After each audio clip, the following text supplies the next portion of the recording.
Greetings and welcome to Out and About with Pipes, a TV series where we discover different things throughout the Midwest about motorcycling. And today we are in a beautiful town in central Iowa, Marshalltown, Iowa. It's a great town, about 27,000 people, right in about dead center Iowa. And today's show is a multi-sode called Motorcycles in Marshalltown. And we're going to be going around talking to different people in the community, different government officials about motorcycles coming into this town for the motorcycle events that are starting to increase in their frequency and attendance. We'll be at Culver's for their bike night. A couple weeks we'll be in for the Abate Chapter District 6 fundraiser for the Veterans Home, and a couple other events here in Marshalltown as we find out the different aspects to motorcycling and the good things they bring to a community like Marshalltown. There are tons of things that you might not know about motorcyclists and the good things they do. The charitable aspects are just huge. There's an event that happens here, it's been going on for 20 years. It's called the Blessing of the Bikes, sponsored by FHA Racing, and last time, just a few months ago, raised several $1,000s for local use right here. This was money that was kept in this community, raised by people that don't live here, coming in to support a great cause. That's the type of thing that motorcyclists do.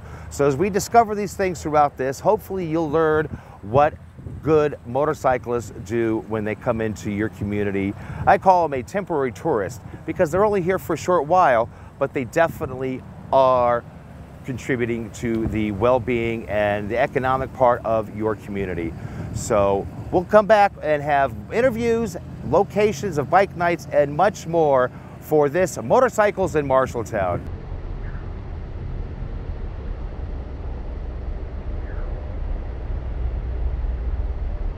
We're in the lobby of the Super 8 Hotel where I am going to be staying for the next couple of days. Thank you very much to the great folks at Culver's, but more about Culver's later. But right now I've got two gentlemen that are with a great organization that spreads across the country in many, many ways. It does such great things for not just motorcyclists, but the community at large. It's very important that organizations like this exist, and I want to share some of the great stuff that they do and their stories with you. So please, let's listen to what these two gentlemen from the local District 6 have to say. First, we'll talk to Kim, and you are the district coordinator for District 6, correct? That's correct. So how did you, how long have you been with the Abate? I'm in my 30th year. 30th year. Well, that's some dedication there. I have my hats off to you for the dedication and staying with that. Having been involved with a lot of organizations and different ones, the turnover of getting people to maintain and keep that passion is very rare. And for 30 years, that is outstanding. Thank you. How did you get involved in becoming a member of Abate? It actually started as kind of a joke, or I guess you'd say challenge. Mm-hmm. Good friend of mine was after me for a few years to join Abate when Abate first got started in Iowa. And I told him, I said, tell you what, you buy a Harley, I'll join Abate, because he rode Triumphs. So it was kind of a joke and a challenge. He bought a Harley and I joined Abate. Well, that's you know, I mean, for a reason to buy a Harley, that's probably one of the best reasons I've ever heard. Yeah. You know? I mean, I'm not brand specific on anything. People know my story, how I feel about motorcycles. It's 2 wheels, 3 wheels. Yeah. I don't care as long as you are enjoying the ride. And there's a lot of discussion, and I'm always one that you cannot ignore what was, because what was is where we are from today. And the name Abate has changed. And I think it was marvelous marketing, if you call it, back then, to change it to the Brotherhood aimed towards education, because the other one, it was kind of a middle finger to the man organization in the beginning. It had some of those overtones, not quite as on the outside of the law as some of the motorcycle clubs might be, but it's evolved into a really vibrant organization. It's across the country, and you do a lot of good in a lot of different reasons. So that being said, what is some of the things that you feel the top 3 things that ABATE has done? What do you think is that? I think it brings people together. If you don't know somebody and you like to go riding, you have that opportunity to meet new people, and throughout that, then they get people get involved with the legislative part of it. Yep, I love that too. We're, to my knowledge, the only SMRO, state motorcycle rights organization in the state. There would have been a graphic. Yes, that has a full-time lobbyist in the state capitol. Oh wow! So we're very much involved with what goes on the legislative level. You mentioned the name change. ABATE has a lot to do with education. We believe it's better education is less chance of having an accident or being able to avoid an accident. Yes. Watching out for the other person.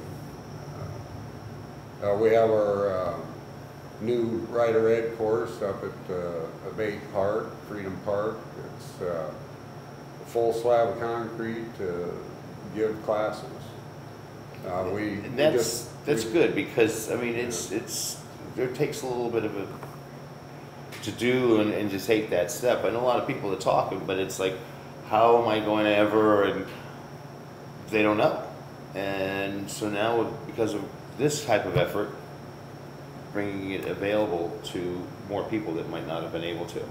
And it's a lot better than sitting on a motorcycle that's attached to a spinning wheel, and which is cute and fine and all and well, but I guess you got to learn how to go through the gears first. But so the ABATE does a lot of things. It has education. You do stuff for our motorcycle rights. I think because the strong ABATE has a lot to do with there's no mandatory helmet law in Iowa. Correct. And I know a lot of people on both sides of the river in Illinois, a lot of strength in the ABATE, and a lot of things that people might not know that you guys have been responsible for keeping or helping get, like the colored lights on the bike and being able to have that accent and the different things. Something minor, but it still shows the power of an organization that is small in numbers compared to the amount of riders that are out there. So there's room for membership, correct? That's right.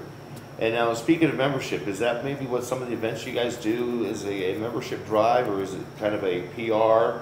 Because this event that you've got going on here, this is a lot of work. And this is a lot of work for a great cause, and that's, you know, understandable. But it shows what stuff you guys do. I mean, we'll see the show. We're going to be there, and no sense of going and telling people what they're going to see, but they're going to see some cool stuff, a lot of bikes.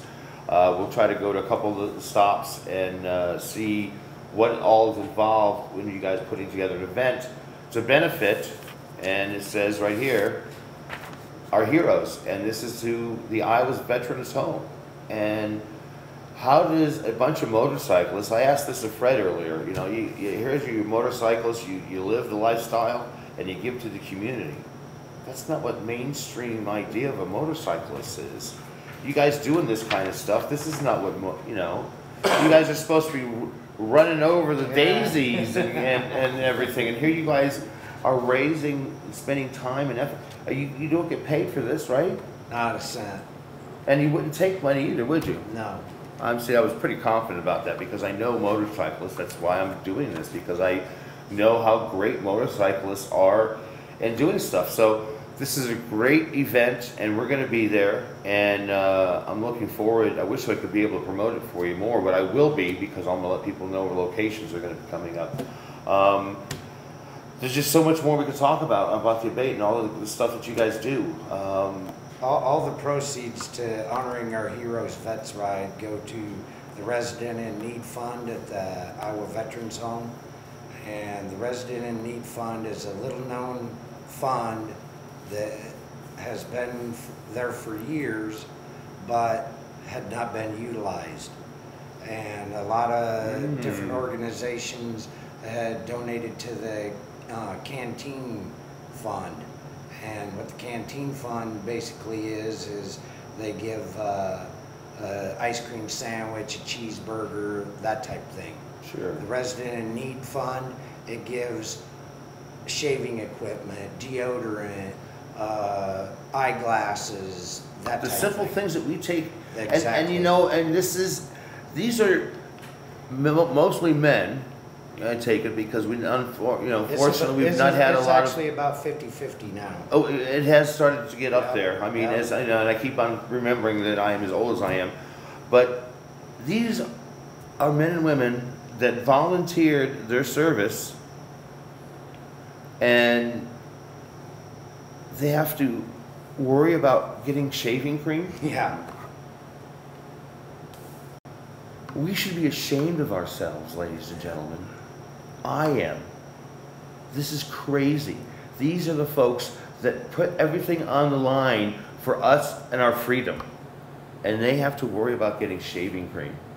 How much shaving cream did you waste today when you shaved? Think about it. Motorcyclists in Marshalltown, it's a good thing, folks. It's a real good thing. We'll be back with more.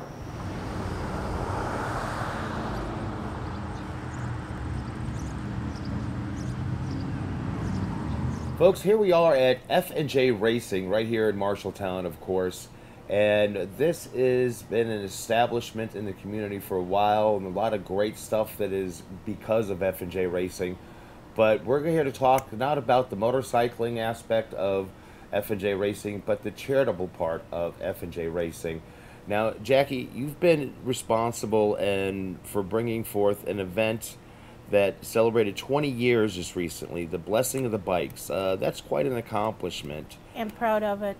I am. You really should be. It holds a record for in different aspects. Again, all depends on how you count things and what you want to do, but there is just a huge amount of longevity and size and continuity of going on for the period of time.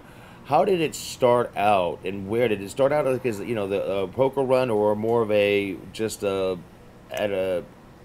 where? Fred and I left our small shop and moved to this one that you're in now. And for us to welcome the public, let the public know we were in town, we had a Blessing of the Bikes. One of my retailers told me about one in California, and I went, oh, bright idea. Only I interpreted, if you're coming, bring a canned good. At that point, that's how it started, a canned good, and it all went to the Salvation Army. And that's how we started, a long time ago. A long time, 20 years ago. Yes. Now, and I've had the pleasure of being involved the past couple of years, and it is really a great event. And some of the viewers here to the station have been able to see some of that stuff, that it was actually this gentleman here that's doing the camera work. I met him at the Blessing this year. So what's the purpose of the charity? You're doing something... Giving back to the community. I mean, I should have said you're giving back to the community, but as far as specifics, who do you help out, or how do you... I ask people who are very active in this community if they've heard of somebody in need, an organization that's really hurting, Wonderful. or something's going. I do that every year before I make a decision, and that's how it happens.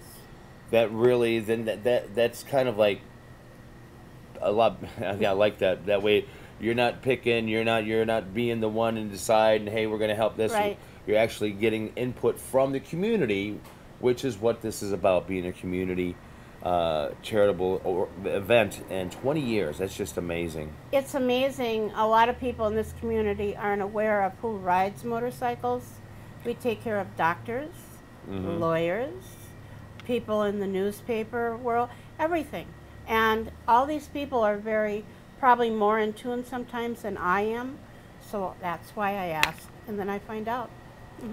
Very good, very good.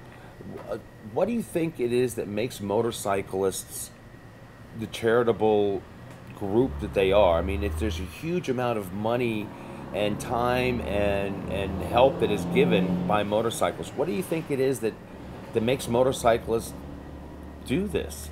If I actually knew the answer, I'd be a genius. But since I have married Fred, I had never been around a motorcycle in my entire life.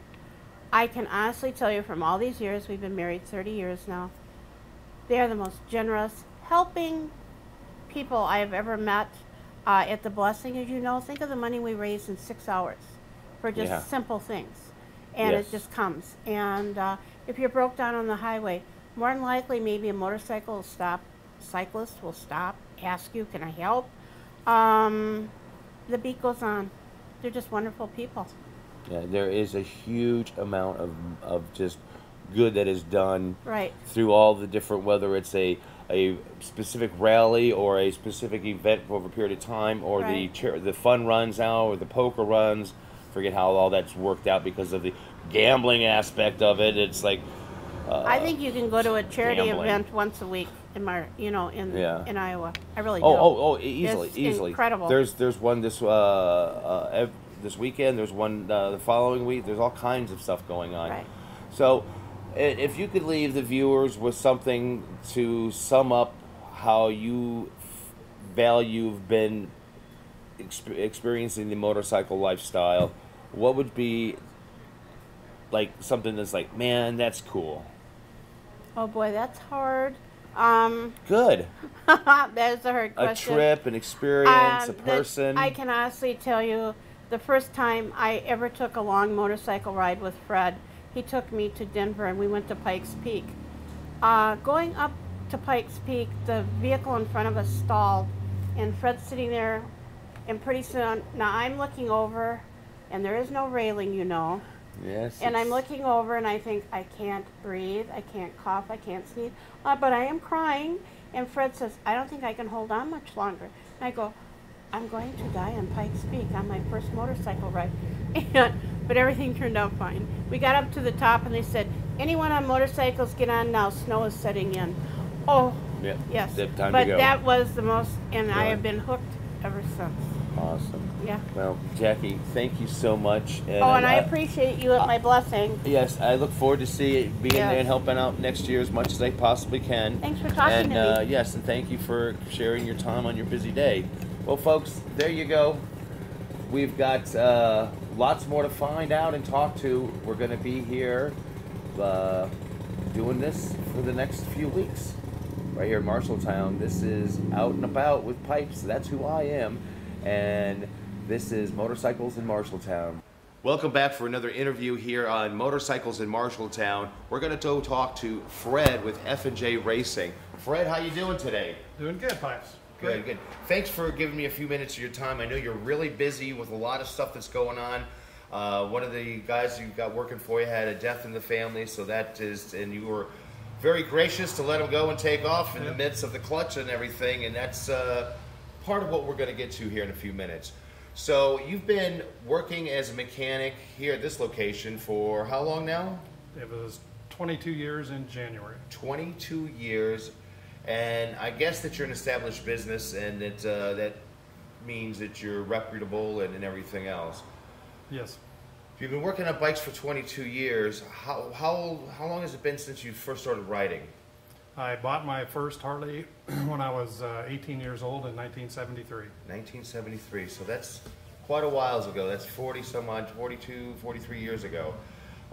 Yes, that's a while. You don't look anywhere that old enough to be riding a bike at age 1973. I mean, I was still very wet behind the ears. Well, I turned 60 in May, so. Well, you look great for it. Must be the lifestyle. Now you've worked on bikes, and I know from being on my one radio show, and I want to thank you. I had a lot of fun with you on the show, and that's the Roadhogs Radio Network. You can go to their website of mine, partywithpipes.com, and you can check out past interviews with some of these cool people like the one. So anyway, back to the regularly scheduled interview. You've done racing and all kinds of great things. The whole motorcycling aspect of things, you've supported yourself. Yes. You've provided to the community. You've provided jobs for other people. It's not your typical motorcycle public mainstream image of a motorcyclist now. How do we explain that, you know, you're a responsible member of the community, but you're dealing with motorcycles? How's that work? Well, people, you know, have just gotten to where, you know, they're starting to accept them more. You know, there's more, you know, doctors and lawyers. The one bike just dropped off out there now. That's one of the veterinarians here in town, and he just came back from Sturgis, had a good time. Very cool. And I think that was his first time at Sturgis. Oh, good. So he was happy. But yeah, you know, we have a lot of other business owners that own them. You know, like I said, doctors, lawyers, people who own car dealerships. All walks of life. All walks of life. And one of the things that I keep enforcing is that once a motorcycllist steps off the bike, takes off the riding gear, they look like everybody else. There are some that have, you know, shaggier beards, longer hair, or tattoos, but that doesn't mean that you're a motorcyclist because you have those things. Yeah. That mainstream association of things is crazy. But one of the things that we're part of the show is to find out about the impact of motorcycle events here that are starting to increase in number a little bit. How that affects, do you think that it's unfair, that you got an unfair advantage being a motorcycle repair shop with these bikes coming in? Did you benefit more than some of the other businesses might benefit? Well, not necessarily. When we first started having the blessing of the bikes, we held it here, and we would sell a lot of stuff. But then we outgrew it in a hurry, and then moved it to another other locations. We've had a lot of different locations over the years, and you know, so I'm not selling anything. When we do sell T-shirts, we donate all the money that we get from the T-shirts. Yes. Back to the charity. Big bad motorcyclist giving back to the community, charitable things. Doesn't fit the stereotype, folks. And we've given to the Salvation Army. We've given to the one year we had people get phone cards for the troops when they were in Iraq, and you know, we've just like the domestic violence house, we've given it to there. We're just, you know, lots of different places the money's gone. So. And we try to always keep it in the community. That's important. That's important. Again, that's that whole being a responsible part of your community and caring about your community, and you really do. So it's getting a little warm. We got the fan off in here. You got a gentleman that's over there working, and you need to get back to work because you're busy. Yep. Thank you so very much for your support, and I look forward to seeing you at the next blessing of the bike next year. And it'll be number 21, folks, right here in your own community. There's a great event that helps your own community. Motorcyclist, who would have thought? We'll be back with more later. We're here at the Parks and Recreation Department with Terry, and we're going to find out what Marshalltown has to offer in the way of recreational aspects for motorcycles that come to visit during some of these motorcycle events. So Terry, I want to first of all, thank you for your time today. Absolutely. And you guys have got, at least I know, one park down towards the north end of town. And is that the main park, or you have more? I'm sure you got more than one park in town. We sure do. We have about 20 parks in town, but Riverview Park is our largest park that encompasses the most amenities in one spot. And the amenities is right, because you've got a camping area that's definitely set up for campers coming in and kind of away from the regular area, and then a lot of little temporary camping sites and equipment, and there's sports stuff going on there. And I did see a motorcycle park down in the camping area, and they were set up for camping. Do you guys is there a fee for that if somebody wants to come and camp overnight in the regular camping area, or? Yes, there is. It's a campground. We have a camper host there. There's a bathhouse. There's open air shelters. We have 60 electrical sites there, so if someone needs electric, they've got that. And then motorcycles probably don't need it, but we do have some full hookups as well. Of course, there's water accessible to fill any kind of tanks or water jugs, that kind of thing. So it is basically a full-service campground, and we'd love to entertain motorcycles. You know, I guess I don't pay that much attention as to who's campers parked down there. Of course, we get the big RVs and such Sure. that sometimes have their motorcycles on the back. But we have plenty of tent campers too, and we'd be delighted to have them at our campground. For tents, you know, you're catching me off guard here. It's the cost. $12 a night for tents, and That's in line with things. Yeah, and about $3 more if it's electric. So. Yeah, and that's reasonable for what's going on, especially when a hotel can be 5 times that price. And it's a nice shaded campground, so you're going to keep cool. Yeah, there. I was down there, and there's a lot of shade, very nice. A lot of other auxiliary. There's some sports complex stuff down there, but it's old trees, very nice, very comfortable. What other type of recreational stuff if somebody were to come to visit the town, might they be able to take advantage of? Because a lot of motorcyclists are outdoors types and they like to do those type of things. Is there fishing? And well, there is. The Iowa River is close by. You can't see it. The park is called Riverview. You can't really see it. You have to go over the dike, which keeps us safe from floodwaters. That's a good thing. But there is the river's right over the dike that would be easily walkable to get to the Iowa River. There are 3 stormwater detention ponds in town, the south part of town, and we see a lot of people fishing there. We actually have little docks on those ponds. Oh, that's nice. So we do have that. At Riverview, there is disc golf, and that's become really popular. Very, we have very popular. 18-hole disc golf course right there at Riverview. So if people want to take advantage of that, they most likely don't have their dogs with them. We have a dog park at Riverview Park as well. And there are quite a few motorcyclists who have their dogs, of course. We were talking earlier with Officer Thine, Tricia, and Bertha the biker dog, huge mastiff that rides in a sidecar, and unfortunately Bertha's not doing so well now. But yeah, there are quite a few motorcyclists and very much a lot of dog lovers. And the disc golf is something that's easy to do because you don't need a whole set of clubs, and it's kind of rider friendly. With the other parks and things now, do you see possibility of having a lot more motorcycles come into town? Is there the facilities in town? If you were to get a few hundred motorcycles come into town, is there enough outlying areas, do you think, that might be able to be utilized? Well, right off the top of my head, I can't think. Most of our other parks are a little smaller, and it might be a little difficult to accommodate large groups of people, but that's something we're always willing to work with. A group comes to town, we try to say, okay, what can we think up? How can we accommodate these folks? And what can we do to get them to come to Marshalltown, find out what our town has to offer, and enjoy their stay here? That's perfect. Did you practice that? Because that was that's exactly the type of attitude that creates goodwill and creates more things happening and people wanting to participate when they feel welcomed and they feel that people are trying to do something to accommodate them and show the appreciation of them coming and enjoying the town. And it only benefits the town in the long run by promoting that positive attitude. We can all sit around and not in my backyard and close things off, but when you do that, it's like, let's put a rubber band around my wrist. Eventually it's going to fall off. And if you want to ignore something and not help it, you're going to end up withering away because it does affect the whole circle of everything that's going on. So you've got the nice park down there, and there's several other parks that people can come and enjoy the area.